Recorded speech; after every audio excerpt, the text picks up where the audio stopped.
Pola tingkah Sri Wahyuni, 35, rupanya sudah benar-benar membuat suaminya, Satuan alias Tuan, 42, tak bisa membendung emosi. Yuni memperlakukan Tuan tak seperti istri kepada suami pada umumnya. Ia bersikap ramah ketika Tuan memiliki uang. Bahkan Sri Wahyuni juga ogah mengurus anak hasil pernikahannya dengan Tuan. Sampai akhirnya Tuan ngamuk melakukan penganiayaan hingga membunuh ibu mertua, Siti Arofah, 42, menggunakan pisau dapur. Kasat Reskrim Polres Mojokerto AKP Aldino mengatakan tindakan sadis tersangka bermula ketika dirinya meminta berhubungan intim, namun ditolak. Penolakan memicu cekcok berujung penganiayaan terhadap Yuni. Ketika sedang menganiaya A, datang Siti dari pintu belakang. Seketika saja Tuan menusuk leher dan perut ibu mertuanya tersebut di rumah Dusun Sumber Tempur, Desa Sumbergirang, Kecamatan Puri, Kabupaten Mojokerto, Rabu, 6 Mei 2026. Ketua RT M. Suroto mengatakan Tuan dan Yuni memang sering cekcok. Sering cekcok karena faktor ekonomi juga. Hutangnya kesana kemari, katanya. Sempat ada solusi untuk menanggulangi masalah tersebut dengan jualan di depan rumah.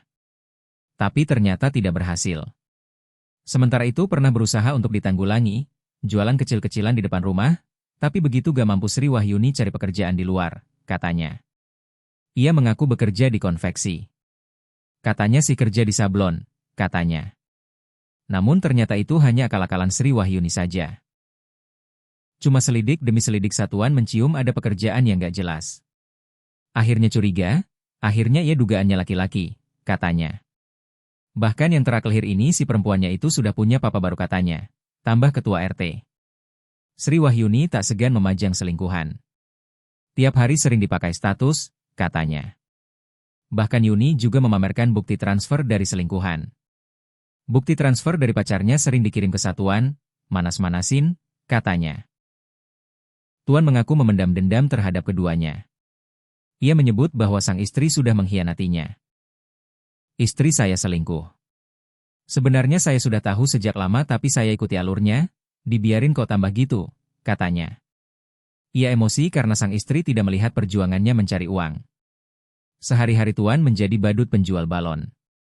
Ketika bekerja dia selalu mengajak anak. Cuma saya mangkelnya gak lihat saya kalau kerja sama anak kecil hujan kehujanan, panas kepanasan. Jalan sering dari Mojosari sampai Rumah Sering. 4 hari 3 hari ke Surabaya ya ikut, katanya.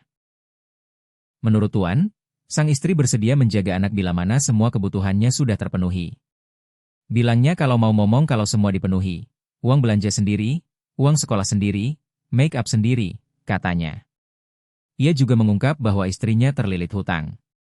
Surat-surat gak ada semua, digadai. Rentenir itu Pak, harian, katanya. Dalam 1 minggu Tuan harus membawa cicilan hutang sebesar 3 juta rupiah banyaknya. 1 minggu saya diberi rincian 3 juta rupiah, katanya. Ia mengatakan bahwa perlakuan mertua dan istri sangat tidak menghargai dirinya sebagai kepala rumah tangga.